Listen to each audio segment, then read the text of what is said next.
네, 마약 투약 혐의를 받고 있는 가수 지드래곤이 13일 연암시티비와의 인터뷰에서 마약을 투약한 적도 누군가와 주고받은 적도 없다며 자신이 받는 마약 투약 혐의를 재차 강하게 부인했습니다. 마약 투약 혐의로 입건된 배우 이선균 씨와 가수 지드래곤의 경찰 수사가 난항을 겪고 있는 가운데 경찰은 수사를 명확한 증거 없이 무리하게 한다는 일각의 주장에 대해서 다소 무리한 판단이라고 반박했는데요. 이 밖에 사건 사고 소식 양지민 변호사와 함께 살펴보겠습니다. 안녕하십니까? 안녕하세요. 네.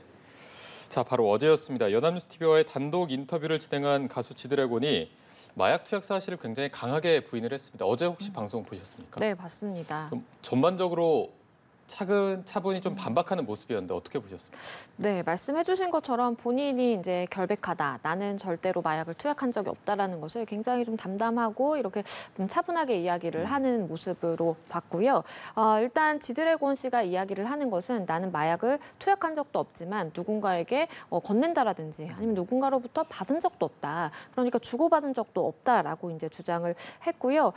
일단 이렇게 인터뷰에 나서게 된 것에 대해서 본인의 결백함에 대해서 주장을 하고 싶었고 그리고 올바른 것이 무엇인지에 대해서 좀 자기가 이야기를 하고 싶었다라고 본인의 의중을 밝혔습니다. 일단은 뭐 주된 내용은 본인의 이제 혐의를 부인하는 이제 내용이었고요. 몸에서 마약 성분이 나오게 된다면 그것이 더 이상한 것이다라고 이야기를 하면서 아마도 지금 결과가 나오지 않은 그 간이시약 검사에 대해서도 음성임을 확신한다는 이제 어조로 이야기를 했습니다. 그리고 이제 본인이 평소에 사실은 이제 마약 혐의가 불거지고 나서 이 평소 몸짓이라든지 아니면 이제 어투라든지 이런 것에 대해서 이거 마약한 거 아니야?라고 이제 많은 대중들이 의문을 가졌었는데 그 부분에 대해서는 본인이 이제 어떤 이야기를 하면 굉장히 이게 파급력이 좀 있고 영향력이 있다 보니까 좀 말하는 것에 대해서도 좀 강박이 좀 느껴지기도 했었고 본인의 몸짓도 이제 계속 춤을 추고 이렇게 좀 유연하다 보니까 사실은 이제 그런 몸짓이 좀 자주 습관적으로 나오게 됐다라는 취지로 이야기를 했습니다. 네, 사실 권 씨에 대한 수사가 강남 유흥업소 실장의 진술로부터 시작이 됐는데 지난 6일에 출석할 때는 두고 봐야죠라는 약간 애매한 대답을 했었는데 어제 또 인터뷰를 보니까 그 실장과 관계가 없다 이렇게 주장했거든요. 이 부분은 어떻게 봐야 될까요? 일단은 뭐 지금 중립적인 딱 입장에서 이제 말씀을 드리면 하나의 가능성은 이제 수사기관의 조사를 받고 나왔더니 사실은 수사기관에서 제시하는 이제 증거들이 있을 거 아니에요. 그걸 보니까 어쨌든 뭐 나와 그 실장 간에 어떤 명확한 이런 물증이라든지 관계 입증을 위한 어떤 것은 이제 발견되지 않았다라고 판단했을 가능성이 하나가 있는 것이고요. 네. 그리고 또 하나의 이제 가능성은 사실 이제 생각을 정리하지 않고 이전에 이제 현장에서 인터뷰에 응했던 것이기 때문에 사실은 본인이 어떻게 확실하게 확신을 가지고 이야기를 하기 좀 어려웠었을 가능성도 있습니다. 그러니까 이번 인터뷰 같은 경우에 한 경찰 조사가 있은 이후 한 일주일 정도 지나서 이제 본인이 정말 작심 발언을 하겠다라고 하고 본인의 결백에 대해서 이야기를 한 것이기 때문에 이번에는 생각을 좀 어느 정도 정리를 해서 이런 취지로 좀 명확하게 대중에게 메시지를 전달해야 되겠다라고 판단해서 명확하게 나는 관계가 없다라고 이제 이야기를 했을 그런 가능성이 있을 것 같고요. 일단은 유흥업소 실장의 진술에 대해서 과연 이게 믿을 만한지 본인은 조금 의문이다라는 취지로 이야기를 하기도 했습니다. 그러니까 수사기관에서 이번 마약 사건에 대해서 이렇게 내사를 넘어서 수사까지 진행하게 된 사실 이유는 이 실장의 이제 진술이었거든요. 네. 거기서 이제 시작이 된 것이기 때문에 본인은 그것과 아무런 이제 관련성이 없고 그리고 이 진술에도 사실상 이제 본인이 관련은 없음에도 불구하고 이런 진술이 나온 것이기 때문에 본인은 신빙성이 굉장히 좀 떨어진다고 본다라는 취지로 이야기를 했습니다. 네. 일단 권 씨에 대한 수사 진행 상황도 저희가 한번 살펴보도록 하겠습니다. 간이시약 검사에서는 음성이 나왔기 때문에 지금은 손톱을 채취해서 정밀 감정을 의뢰했다고 하거든요. 지금 결과를 기다리는 중인가요? 그렇죠. 그러니까 간이시약 검사 같은 경우에는 이제 뭐 한 최근 한 일주일 정도 10일가량의 이제 마약 투여 사실에 대해서만 체크를 하는 것이고요. 간이시약 검사를 넘어서 이제 정밀 검사를 당연히 이제 의뢰를 하게 됩니다. 국가수에서 맡아서 진행을 하게 되고요. 네. 일반적으로 모발을 채취를 해서 한 100가닥가량을 채취를 해서 그거를 1cm가량으로 나눈 다음에 어느 시기에 어떠한 마약 마약을 투여했는지를 확인을 하게 되는 것입니다. 그런데 지금 이제 지드래곤 씨 같은 경우에는 이제 손톱을 채취했다라는 이야기가 나옵니다.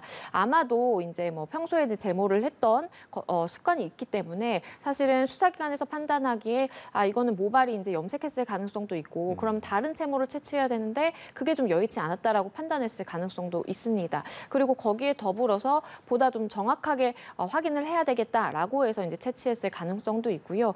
손톱을 이렇게 채취해서 하게 되면 한 6개월가량의 마약 투여 사실을 밝혀낼 수가 있습니다. 하지만 손톱이 이제 하루에 조금씩 자라기는 하지만 그게 굉장히 이제 소량이기 때문에 내가 만약에 마약을 이제 투약을 한 이후에 바로 그 다음날 이렇게 손톱 채취를 한다 그래서 거기 나오는 건 아니고요. 내가 마약을 만약에 투여했다면 한 2주가량이 지나서부터 손톱에서 나오게 됩니다. 그렇기 때문에 실장이 이제 어떤 시기를 특정해서 이야기를 했을 것이고 그것과 이제 맞아 떨어지는 그 기간이 있다면 만약에 이제 양성이 나온다라면 이제 입증에 성공을 하는 것이고요. 만약에 음성이 나온다라고 한다면 경찰 입장에서는 사실 물증이 없는 상황이기 때문에 굉장히 좀 수사에 어려움이 있을 수 있습니다. 네, 말씀하신 대로 손톱 정밀 검사 같은 경우에는 6개월 정도까지 투약 여부가 확인이 가능한데 그렇다면 모발 채취보다 정확도도 더 높다 이렇게 볼 수도 있는 건가요? 정확도가 더 높다라고 보기는 조금 어렵고요. 일단은 모발 채취가 먼저 우선 시행된다라고 보시는 게 맞습니다. 왜냐하면 모발 같은 경우에는 1년가량의 마약 투여 사실을 다 이제 확인할 수 있습니다. 물론 모발의 길이에 따라서 조금 다를 수는 있는데요. 삭발을 한 상황이 아니라 그냥 지금 영상에서 보시는 것처럼 지드래곤 지금 머리 길이 정도라면 그러면 한 1년 정도가량을 이제 우리가 파악해 볼 수 있는 것이고요. 하지만 손톱 같은 경우에는 한 6개월 정도밖에 확인은 불가능하긴 하지만 머리 같은 경우에는 이제 뭐 염색이나 탈색을 통해서 어떠한 화학약품이 이제 첨가된다라든지 이제 그 발색이 된다라든지 해서 이제 약품 채취가 날아갈 수 있습니다. 하지만 이제 손톱 같은 경우에는 그런 측면에서는 조금 더 이제 자유롭다라고 보기 때문에 사실 수사기관에서 이거 염색한 건 아닌가 탈색한 흔적이 있을 수 있지 않나라고 이제 생각이 되면 사실은 소톱같이 채취를 하게 되는 겁니다. 네, 일단은 지금 권지웅 씨는 간이 검사는 음성이고 이성균 씨는 또 정밀 검사에서까지 음성이 나왔고 어제 단독 인터뷰에서도 굉장히 좀 차분하게 반박하는 모습을 보였기 때문에 일각에서는 좀 경찰이 명확한 증거 없이 무리하게 수사를 하는 거 아니냐라는 입장도 나오는데 이에 대해서 경찰의 입장은 어떤 편인가요? 일단 경찰은 이제 무리한 수사는 아니었다라고 이야기를 합니다. 왜냐하면 이 사실 마약 사건의 경우에는요, 이러한 진술이 굉장히 중요한 경우가 많습니다. 그리고 일단 그 실장이 마약을 투약한 마약 사범이에요. 어떻게 보면 네. 그렇기 때문에 이렇게 마약 투여를 하고 실제로 마약을 공급하고 이런 사람 주변을 다 이제 확인을 해서 이렇게 그물망식으로 나아가는 게 마약 수사일 수밖에 없기 때문에 사실은 그렇게 그물망 수사식 하다가 이제 이야기가 나온 것이 지드래곤 씨의 이야기인 거거든요. 그렇기 때문에 사실 수사기관 입장에서는 어쨌든 진술 확인 차원에서 지드래곤 씨를 소환해서 조사를 한다라든지 이러한 간이시약 검사라든지 할 수밖에 없는 것이다라고 이야기를 하고 있고요. 국가수에 지금 정밀 검사를 맡겨놓은 상황이기 때문에 그런 정밀 분석 결과라든지 포렌식의 결과 등을 우리가 종합해서 좀 판단하겠다라는 입장입니다. 네, 만약에 또 정밀 검사에서도 음성이 나온다면 경찰의 수사 방향 앞으로 어떤 식으로 진행이 됩니까? 일단은 만약에 이제 음성이 나온다면 또다시 지드래곤 씨를 소환하기는 굉장히 좀 어려울 수 있습니다. 왜냐하면 지금 본인은 완강하게 부인을 하고 있는 상황이고 지금 실장의 진술은 있지만 통신영장이 기각되다 보니까 이러한 진술과 그런 동선을 맞춰볼 수 있는 증거가 아무것도 없습니다. 네. 그렇기 때문에 또다시 소환하는 것은 굉장히 좀 무리라고 판단될 가능성이 높고요. 이성균 씨에 대해서는 추가 소환의 가능성도 있다라고 봅니다. 왜냐하면 본인이 입장 진술을 하기를 아예 나는 이제 모르고 투약을 한 것일 수 있겠다라는 취지로 이야기를 했기 때문에 본인이 뭐 고의는 아니었다고 하더라도 내 몸에서 어쨌든 뭐 음성은 나왔지만 그 동선 자체는 부인을 못 하고 있는 거예요. 그렇기 때문에 그 실장과 뭐 대지 조사라든지 이런 걸 통해서 좀 진술의 신빙성을 가리는 작업이 필요할 수 있습니다. 네, 알겠습니다. 자, 저희가 다른 사건도 한번 살펴볼 텐데 이 사건도 마약과 좀 관련이 돼 있습니다. 베트남에서 마약을 유통한 혐의로 한국인 2명 등에게 사형이 선고가 됐습니다. 베트남 또 마약 관련 범죄 엄하게 처벌하는 나라기도 한데 이게 정확히 어떤 사건입니까? 일단은 한국인 2명, 그리고 중국인 1명, 그리고 나머지는 이제 베트남 사람이에요. 총 18명에 대해서 사형 선고가 이루어져서 최대 인원의 사형 선고가 이루어진 마약 범죄다라고 지금 현지에서도 이야기가 되고 있고요. 네. 한 남성이 이제 중국인을 알게 되면서부터 마약 유통에 가담하기 시작합니다. 이 베트남에서 화강암을 이제 한국으로 들여오거나 아니면 국내에서, 그러니까 베트남 국내에서 유통을 하는 그런 일을 하면서 거기에 이제 마약을 숨겨서 이렇게 유통을 하게 된 거예요.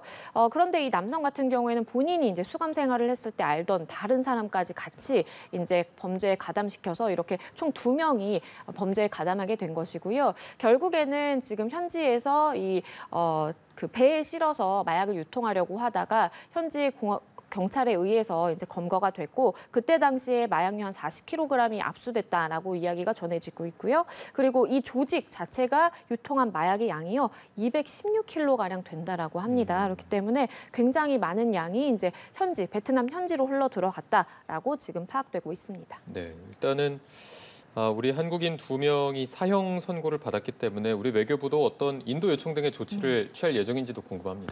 맞습니다. 이제 베트남에서 이렇게 마약에 대해서 엄하게 처벌을 하고 있지만 외국인에 대해서 사형을 집행하기는 굉장히 좀 어렵습니다. 물론 중국 같은 국가는 외국인에 대해서도 사형 집행을 굉장히 강하게 단행을 하지만 베트남은 그런 정도는 아니에요. 그렇기 때문에 아마도 우리나라에서 이제 인도 요청을 하게 되면 범죄인 인도 조약도 이제 체결이 되어 있는 나라고요. 그렇기 때문에 우리나라로 인도가 돼서 올 가능성도 분명히 있어 보입니다. 베트남 같은 경우에는 사실은 이제 뭐 헤로인 600g 이상, 뭐 필로폰 2.5kg 이상 정도 이제 소지하거나 밀반입하면 사형 선고를 하기도 하기 때문에 우리나라보다는 형량이 더 상당히 셉니다. 네. 자, 저희가 마지막 사건도 살펴보도록 하겠습니다. 의붓딸 성폭행 사건인데 6년 동안 10대인 의붓딸을 여러 차례 또 성추행하고 성폭행한 사건입니다. 그 30대 A씨에게 중형이 선고됐는데 이 사건도 한번 짚어주시죠. 의붓딸을 말 그대로 이제 성폭행을 6년간 지속했습니다. 그리고 뭐 담배와 술을 권하기도 했고요. 본인과 사실혼 관계에 있는 여성의 딸이었습니다.